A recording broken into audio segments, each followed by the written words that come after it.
চলে গেলে, যেই বাড়িতে বাবা মায়ের কাছে থাকতে জীবনে কোনোদিন 10টার আগে তোমার ঘুম ভাঙেনি, বিবাহের কারণে স্বামীর বাড়িতে গেলে ফজরের আগে ঘুম থেকে উঠে তোমার স্বামী পরিবারের জন্য, সংসারের জন্য রান্নার ঘরে চলে গেলে, যেই আরাম আয়েশের জিন্দেগিটা তুমি বিসর্জন দিয়ে দিলে, ওই স্বামী তোমার জন্য কতটুকু শোক পালন করবে। অপরদালের মা, তোমার ইন্তেকালের সঙ্গে সঙ্গে তোমার স্বামী এলাকার মহিলাগুলোকে দাওয়াত ডাইকা নিয়া তোমাকে সুন্দর করে গোসল করাইয়া, কাফনের প্যাকেটে মোড়াইয়া, জানাজা দিয়া বাসতলায় গাছতলায় ওই যে তোমাকে দাফন করে রেখে চলে আসবে। তোমার কবরের মাটিটা শুকানোর আগে স্বামীর শরীরে যদি যৌবন থাকে, নতুন আরেকজন বিবি গ্রহণ করে সংসারে নিবে।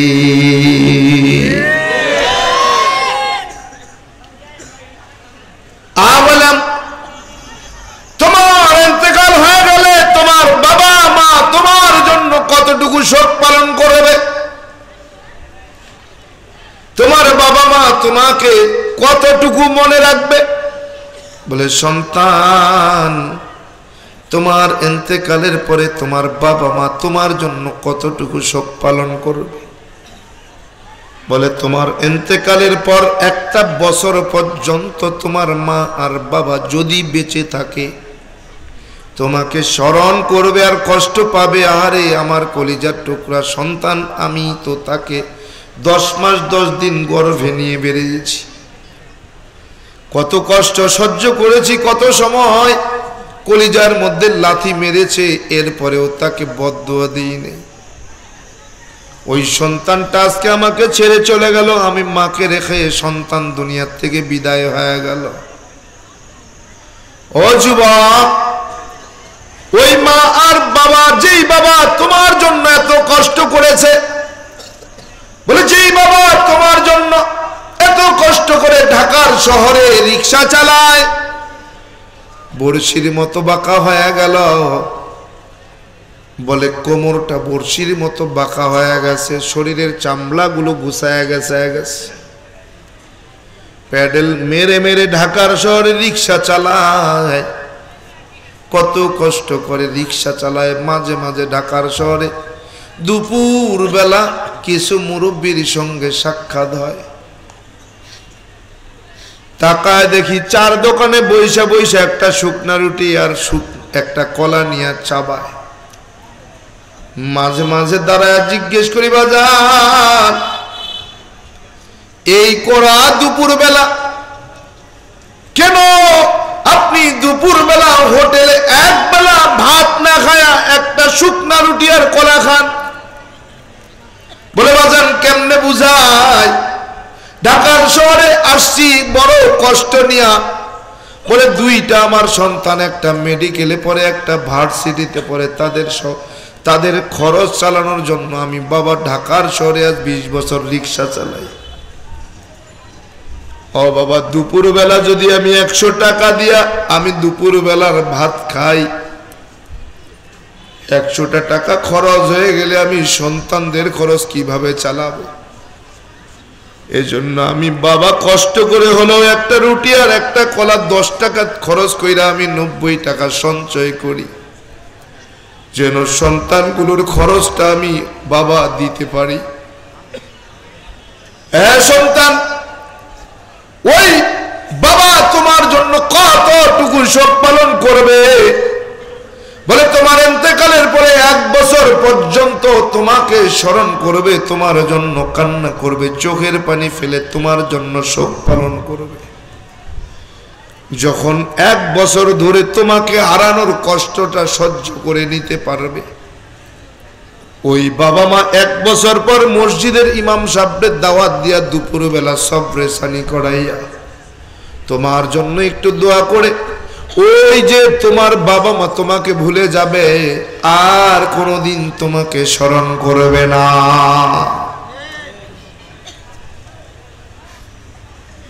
ও বৃদ্ধ বাবাজি, পদ্মায়ের মা,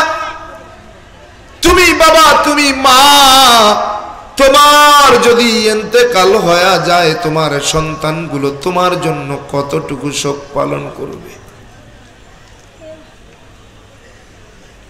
ও বাবাজি, ঢাকার শহরে তুমি রিক্সা চালাইলে, ভ্যান চালাইলে, এত কষ্ট করে তোমার সন্তানগুলোকে তুমি লালন পালন করে বড় করলে, ভালো চাকরি নিয়ে দিলে, ভালো কামাই রোজগারের ব্যবস্থা করে দিলে, ওই সন্তান তোমার জন্য কতটুকু করবে? ও বৃদ্ধ বাবাজি, পদ্মালের মা কতটুকু তোমার জন্য শোক পালন করবে? বলে গোলাম, নিজের বাস্তব জীবনের কথা বলি। এই গত 10 তারিখের ঘটনা। আমার মা এখনো বেঁচে আছে রে, কিন্তু অমুসলিম মা বেঁচে আছে। বাবাকে হারাইলাম 2015 সালে, ঈমান ছাড়া চলে গেছেন। আমি কপাল পুরো নাফরমান, সন্তানের দোয়ার দরজাও বন্ধ হয়ে গেল। বললাম কেমনে বুঝাই এই 10 তারিখের ঘটনা, যে এই মা এখনো দুনিয়ার জমিনে বেঁচে আছে। 10 তারিখে সকালবেলা আমার মা মন্দিরে পূজা দিতে যাওয়ার সময় বাড়ির মধ্যে মন্দির ঝাড়ু দিতে গিয়া পাগলা কুকুর থাবা মেরে আমার মাকে ছিন্ন ভিন্ন করে ফেলেছে।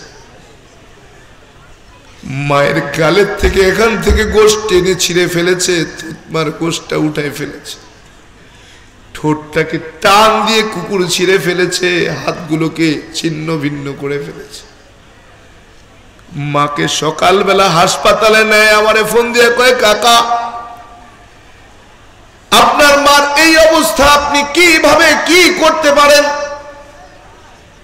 বললাম কেন, তার আরো তো ছেলে মেয়েরা আছে, তারা তাদের খোঁজ কি, তারা তাদের জানাও নাই? বলে হ্যাঁ, তাদেরকেও জানাইনি, তাদেরকেও জানাইলাম, তাদের কোনো গুরুত্ব নাই। বলে যাও হাসপাতালে নিয়ে যাও, আমি তো অনেক দূর, আমি খুলনায়, সুন্দরবন এলাকায়, আমি কিভাবে এখান থেকে আমি আমার মায়ের কাছে যেতে পারি? মাকে হাসপাতালে নিয়ে গেল। 2 দিন ধরে বলতেছি ভাই আমার মাকে ঢাকায় নাও। বোনকে বলি বোন আমার মাকে ঢাকায় নাও, সমস্ত চিকিৎসা আমি করব। বলে না না তোমার লাগবে না, আমরাই চিকিৎসা করব। আজ 2টা দিন হয়ে যায়, রক্তাক্ত কাপড়গুলো পর্যন্ত মায়ের শরীর থেকে পরিবর্তন হয় না। রক্ত মাখা কাপড়গুলো এখন আমার মায়ের শরীরে, কাপড়গুলো পর্যন্ত তারা পাল্টায় নাই।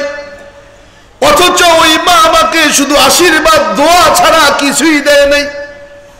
আমি আমার মা বাবার থেকে একটা সুতাও পাই নাই, সবগুলো তারা নিয়ে গেল। আজ মা অসহায় অবস্থায় হাসপাতালের বিছানায় কাতরায়।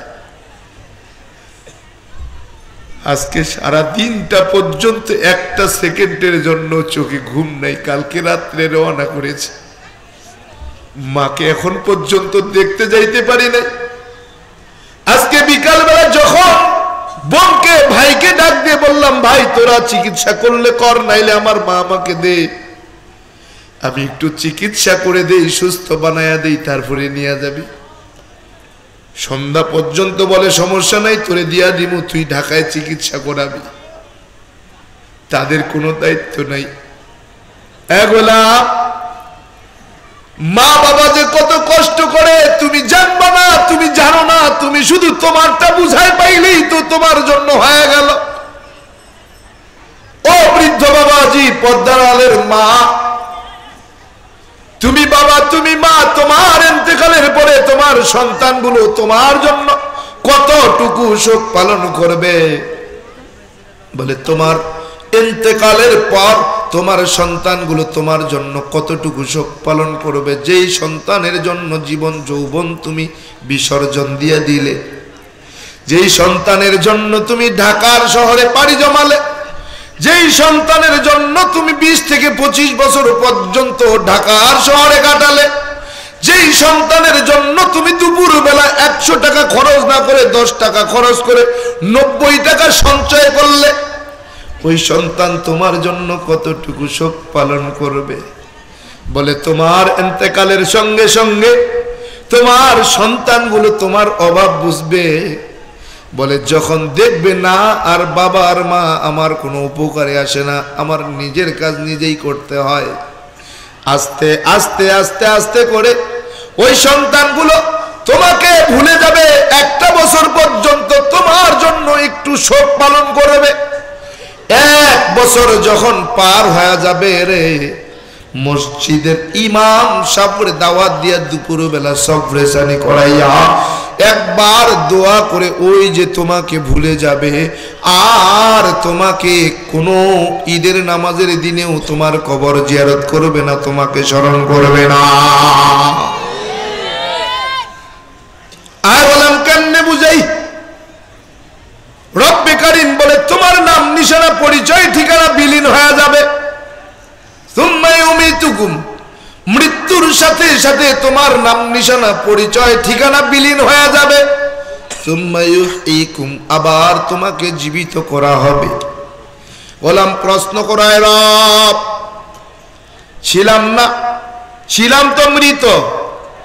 মৃত ছিলাম তো ছিলাম, কেন আমাকে জীবন দিলেন? জীবন দিলেন তো দিলেন, কেন আবার আমার মরণ দিলেন? মরণ দিলেন তো দিলেন, কেমনে কেমনে আবার জীবিত করবেন কেমনে? আল্লাহ তাআলা জানায় দেয়, মিনহা খলাকনাকুম ওয়া ফিহা নুঈদুকুম ওয়া মিনহা নুখরিজুকুম তারাতান উখরা।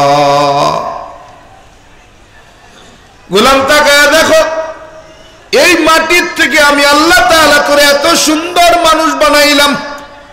কোত্থেকে? এই মাটির থেকে তোরে এত সুন্দর মানুষ বানাইছি। ইন্তেকালের সঙ্গে সঙ্গে এই মাটিতে দাফনের মাধ্যমে তোর আবার মাটির সঙ্গে মাটির মানুষ মাটির সঙ্গে মিশায়া দিলাম। অমিনহা নুখরিজুকুম তারাতান উখরা, হাসরের মাঠ যেদিন কায়েম হবে রে, এই মাটির থেকে তোমাকে আবার জীবিত করা হবে। কি হবে? হিন্দুরা প্রশ্ন করে বলে কিভাবে সম্ভব? মাটির মানুষ মাটির মধ্যে দাফন হলে মাটি মাটি হয়ে যায়, মাটির মানুষ মাটির সঙ্গে মিশে গেলে আবার তাকে জীবিত করা যায়। কিন্তু না, মাটির মানুষ যখন চিতায় পুড়ে ছাই হয়, ওই ছাই যখন আবার পানির মধ্যে ভাসায়া দেওয়া হয়, ওই মানুষটাকে কিভাবে আবার জীবিত করা সম্ভব? সম্ভব নি?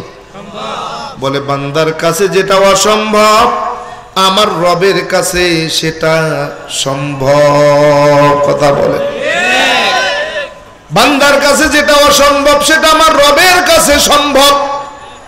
বলে কিভাবে? কিভাবে আবার সম্ভব? ও গোলাম, যে আমার মালিক আমার আল্লাহ মাটির মানুষ চিতায় পুরায়া ছাই বানাইতে পারে, বলো ওই চিতার আগুনের পাওয়ার আছে নাকি আমার আল্লাহ পাওয়ার দিছে? পাওয়ার দিছে কে? নাকি চিতার আগুনের পাওয়ার? বলে আগুনের কোনো পাওয়ার নাই, পাওয়ার নাই, আমার রবের পাওয়ার। বলে কেমন? নমরুদ কি? নমরুদ 40 দিন পর্যন্ত আগুনের কুণ্ডলী জ্বালায়া দিলেন। 40 দিন জ্বালানোর পর সাইয়েদনা আব্বাজান ইব্রাহিম খলিলুল্লাহ আলাইহিস সালাতু ওয়াস সালামকে আগুনের মধ্যে ফেলাইয়া দিলেন। নমরুদ মনে করে এত তেজে আগুন, ইব্রাহিম পড়লে আর বাঁচবে না, পুরে ছাই হয়ে যাবে। আল্লাহ কয় খবরদার আগুন, খবরদার, আমার দোস্ত আমার নবী ইব্রাহিম তোর গর্ভে, খবরদার আমার ইব্রাহিমের জন্য একটা পশম না পুড়ে। আগুন আমার ইব্রাহিমের জন্য এমন ঠান্ডা হয়ে যাও, না গরম না ঠান্ডা, নাতিশীতোষ্ণ। কি? নাতিশীতোষ্ণ, গরমও না ঠান্ডাও না, বলে শীতল হয়ে যাও। আগুন আমার আব্বাজান সাইয়েদনা ইব্রাহিম আলাইহিস সালামের একটা পশমেরও ক্ষতি পারে নাই। কেন? কার হুকুম? আল্লাহর হুকুম। বলে সেই আগুন মাটির মানুষকে চিতায় পুরায়া ছাই বানায়া দিল, কার হুকুম? কার হুকুম? এক আগুনে মানুষ পুরায়া ছাই বানায়, ওই আগুনই আবার মানুষকে নিরাপদে রাখে। ক্ষমতা কার? না না ভগবানের। না, ক্ষমতা কার? আরে গোলাম, যে আল্লাহ তাআলা চিতার আগুনে পুরায়া ছাই বানায়া ফেলতে পারে, যেই আল্লাহ ছাই পানির মধ্যে মিশায়া দিতে পারে, সেই আল্লাহ পানি থেকে ছাই সংগ্রহ করে ছাই থেকে মাটি বানায় আবার তোমাকে আমাকে কি জীবিত করতে পারে? এই ক্ষমতা আছে? বলেন এই পাওয়ারের জন্য আমার আল্লাহর কর্মচারী লাগে? লাগে না? তাইলে আমার আল্লাহর কুদরতি হাতের প্রয়োজন হয় না? না। বলে আসমান আর জমিন, এই বিশ্ব ব্রহ্মাণ্ড আল্লাহ তাআলা বানাইছেন মাত্র 6 দিনে। কয় দিনে? 6 দিনে বানাইছেন। বলেন এই 6 দিনে আল্লাহ হাত দিয়ে বানাইছেন? কর্মচারী দিয়া? বলে 2টা হরফের একটা শব্দ, কাফ আর নুন। কি? কাফ আর নুন। শব্দের উচ্চারণ কি? কুন। আল্লাহ তাআলা শুধু বলছেন কুন, আর কিছু বলা লাগে নাই, সঙ্গে সঙ্গে ফায়াকুন। কি বলছে? কি কুন বলছে? কি হও। হও বলতে দেরি, হতে দেরি নাই। আল্লাহ তাআলার সেই কুনের হুকুম এখনো আল্লাহর কাছে আছে না নাই? এই পাওয়ার আছে? কাফ আর নুনের পাওয়ার আছে তো? গোলাম, পানির মধ্যে যে ছাই মিশায়া দিলা, ওই ছাই সংগ্রহ করার জন্য আমার আল্লাহ তাআলার বোধহয় কর্মচারী লাগে? বোধহয় আল্লাহর কুদরতি হাত লাগে? বলে না না, মাত্র 2টা শব্দের, 2টা হরফের একটা শব্দর নাম তার কুন। কুন বলতে দেরি, পানির ভিতর থেকে ছাই সংগ্রহ হতে দেরি হয় না। ছাই হতে দেরি, ওই ছাই আল্লাহ তাআলা কুন বলতে দেরি, ছাই মাটি হতে দেরি হয় না? কি হয়? কি হয় না? বলে কুন বলতে দেরি, তোমাকে আমাকে মাটির থেকে জীবিত হতে দেরি হবে না। হবে? দেরি হবে? বলে না না।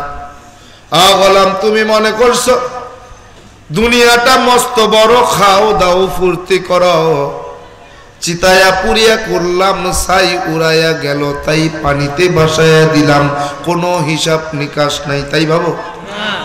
না না, এক জাররা পরিমাণ সামনে হাঁটার কোনো সুযোগ থাকবে না। হিসাব দেওয়ার পর তোমার সমস্ত কাজ, একটা জাররা পরিমাণ হিসাব না দিয়া সামনে যাওয়ার ক্ষমতা তোমার থাকবে না। আয় বললাম, কেন তুমি চিতায় পুড়ে গেলে? কেন? ও গোলাম, আল্লাহ পাক রব্বুল আলামিন কোরআনে কারিমের অন্যত্র জানায়, ইন্নাল্লাযীনা কাফারু মিন আহলিল কিতাবি ওয়াল মুশরিকিনা ফি নারি জাহান্নাম, ফি নারি জাহান্নাম খালিদিনা ফিহা। আল্লাহ বলেন, নিশ্চয়ই যারা কাফের, আহলে কিতাবের অনুসারী, আর যারা মুশরিক, আর যারা মুশরিক, এই 3 শ্রেণীর মানুষ ফি নারি জাহান্নাম খালিদিনা ফিহা। বলে 3 শ্রেণীর মানুষের জন্য বয়ান, 3 শ্রেণীর মানুষের জন্য হুকুম। বলে এরা একবার জাহান্নামে প্রবেশ করবে আর বাহির হবে না। কারা কারা? একদল কাফের, একদল কাফের। দ্বিতীয় দল আহলে কিতাবের অনুসারী, আহলে কিতাবধারী। 3 নম্বর দল মুশরিক। 3 নম্বর দল কারা? মুশরিক। এই মুশরিকের পরিচয় কি? বলে শিরক করে যারা। কারা? শিরক করে যারা, এরা কি? মুশরিক। এখন শিরক করে কারা? শিরক কাকে বলে? রবের পাওয়ার মূর্তির কাছে দিলে শিরক হয়ে যায়, রবের পাওয়ার পীরের কাছে দিলে শিরক হয়ে যায়, রবের পাওয়ার নেতার উপরে দিলে শিরক হয়ে যায়। কি ঠিক কি না? এখন শিরক মুশরিক তো শুধু অমুসলিমরা, মুসলমান তো আর মুশরিক হয় না। হয় অমুসলিমরা মুশরিক হয় মৃত মূর্তির পূজা কইরা। অমুসলিমরা মুশরিক হয় মৃত মূর্তির পূজা কইরা, আর মুসলমান মুশরিক হয় জীবিত মূর্তির পূজা কইরা। করেনি? জীবিত মূর্তির পূজা মুসলমান করেনি? করে। বলে মেম্বার সাহেব টিসিবির কাটটা কইরা দিছিলেন, বাইচা গেছি, নাইলে না খায়া মরতাম। কয়নি? কয়নি? মৃত মেম্বার সাহেব মৃত না জীবিত? জীবিত। পূজা করছো কার? জীবিত মূর্তির। কয় চেয়ারম্যান সাহেব যদি 10 টাকা চাইলের কাটটা কইরা না দিত, না খায়া মরতাম। কয়নি? কয় মাতব্বর সাহেব আপনি ছাড়া আমার এই মামলার থেকে কেউ বাঁচাইতে পারবো না। কয়নি? তো কোন মূর্তি? মুসলমান মুশরিক কোন মূর্তির পূজা কইরা? হিন্দুরা মুশরিক মৃত মূর্তির পূজা করে, মুসলমান মুশরিক জীবিত মূর্তির পূজা করে। এইবার আমাকে একটা প্রশ্নের জবাব দেন, ওরা তো না বুঝা মৃত মূর্তির পূজা করে, আপনি তো বুঝা জীবিত মূর্তির পূজা করেন, বলেন দুইজনের মধ্যে ভয়ঙ্কর কে? তাহলে আপনি তার থেকে বেশি ভয়ঙ্কর।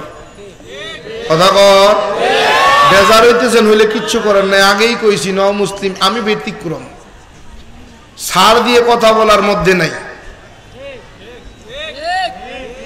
ভালো লাগলে ভালো, না লাগলে আরো ভালো।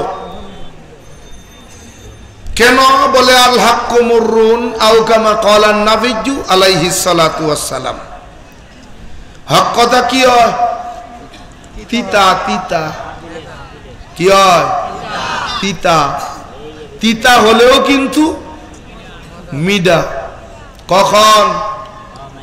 কখন? যখন আপনি অসুস্থ, তখন। জ্বর হয়নি আপনাকে? আজকে আমার জ্বর নাই, গতকালকে পর্যন্ত জ্বর ছিল, 5 দিন জ্বরে অবস্থায় মাহফিল করছি। যাই খাইতে যাই তিতা লাগে, মিষ্টি খাই তিতা, পানি খাই তিতা। কেরে কাহিনী কি? কয় সমস্যা কি?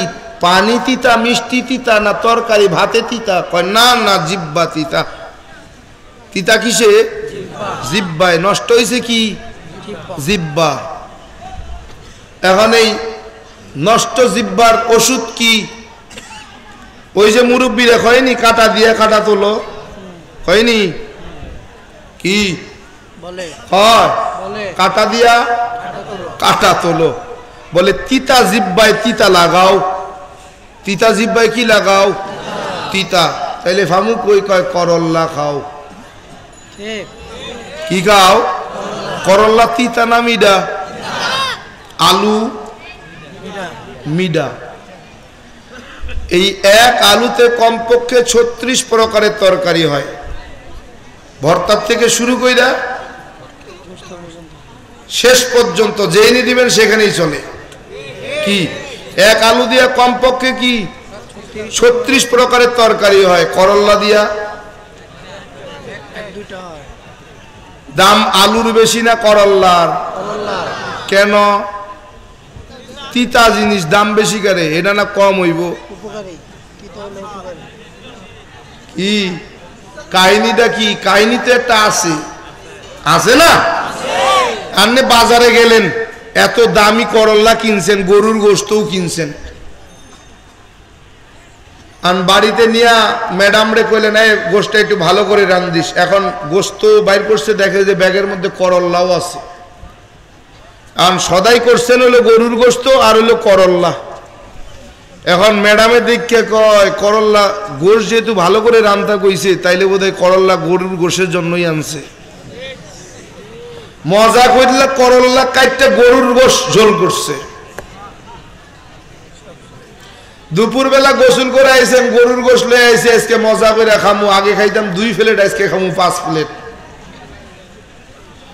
গরুর গোশ সুন্দর করে প্লেটে সাজাইয়া বাটিতে সাজাইয়া ভুনা কইরা আপনার সামনে দিছে, ভাত দিছে, কয় আহ মজা করে খাও। এবার ভাতের প্লেটের মধ্যে গরুর গোশ উঠায় নিয়ে গরুর গোশ খায় আর কয় কিরে ঘটনা কি, তিতা কে? আসলে কাহিনী কি, গোশের সমস্যা নাকি আমার জিহ্বায় সমস্যা? বাড়ি আলাদা রাখে এদিকে কেউ কয় গোশ রাঁধছ নি? কয় রাঁধছি না। কি খান? গোশ। কি দিয়া রাঁধছ? আপনি কইলেন মজা করে রাঁধতাম। তা আপনি আনছেন করল্লা আর গরুর গোশ, তো কি দিয়া রাঁধতাম? করল্লা দিয়া রাঁধছি। কেউ ফিডা একটাও মাটিতে ভরবো নি? করে গোলামের বাচ্চা গোলাম, এই তোর বাপ মায় তোরে রান্না শিখাইছে, আয় দিগায় কি খাওয়ান যাইব? কিন্তু যদি আলু দিত কি 5 প্লেটের 1 প্লেট কম খাইতো? বইছি আজকে শেষ না করে উঠবো না। এইবার আলু এত মিডা হের পরেও দাম কম, করল্লা এত তিতা হের পরেও দাম বেশি। কারণ কি? কয় বেয়াই আসবে বেয়াইয়ের বাড়িতে, কয় জ্বর দেখতে। বেয়াইয়ের জ্বর হইছে, আরেক বেয়াইয়ে খবর পাইয়া বেয়াইরে দেখতে যায়, কয় ওই বিক্রমপুরের সেরা রাজভোগটা লবি।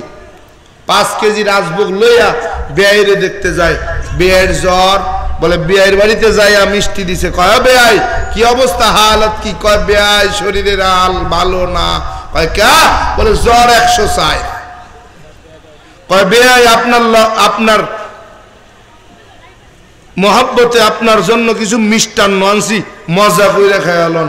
কয় কো আহালিয়া ম্যাডামে আইনা দিছে মিষ্টি। কয় বেয়াই লয়ে আইছে রাজভোগ, নবাবগঞ্জের বিক্রমপুরের সেরা মিষ্টি। কয় দাও তাড়াতাড়ি দেখি খাইয়া মজা কি।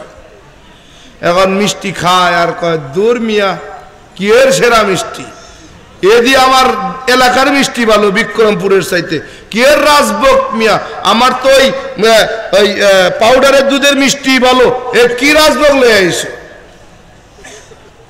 কয় কে বেয়াই সমস্যা? কয় তিতা খাওন যায় না। কেউ রাজভোগে বলে কি তিতা খাওন যায় না। আসলে কি রাজভোগ তিতা নি? তিতা কি জিব্বা তিতা। কেউ জিব্বা তিতা হওয়ার কারণে রাজভোগেও তিতা লাগে। গুনাহ করার কারণে, গুনাহ করার কারণে এখন নামাজও খারাপ লাগে, রোজাও খারাপ লাগে। কারণ কি? কারণ কি? গুনাহ গুনাহ গুনাহ। এখন এই তিতা জিব্বা ভালো করবো কেমনে? উপায় কি? তিতা জিব্বা ভালো করণের একটা রাস্তা আছে। বলে কি? কয় বাজারে যাও, করল্লা কেন আর নিয়ে আইসা সুন্দর করে কুচাইয়া ভাজি করো, এই রোগীরে জ্বরের রোগীরে দাও, দেখবা জিবার স্বাদ পরিবর্তন হয়ে যাইব। ওই তিত্তার সঙ্গে করল্লার সঙ্গে জিব্বার তিত্তাও যাইব গা, এরপরে যাই খাইব হেটা দিয়ে স্বাদ লাগবে। কেউ আল হাক্কু মুররুন, বলে হক কথা কি তিতা হয়। এরপরেও বলো কেন? বলে সুদ করে সুদ ছাড়বো, ঘুষ করে ঘুষ ছাড়বো, জেনা করে জেনা ছাড়বো, মাদক করে মাদক ছাড়বো।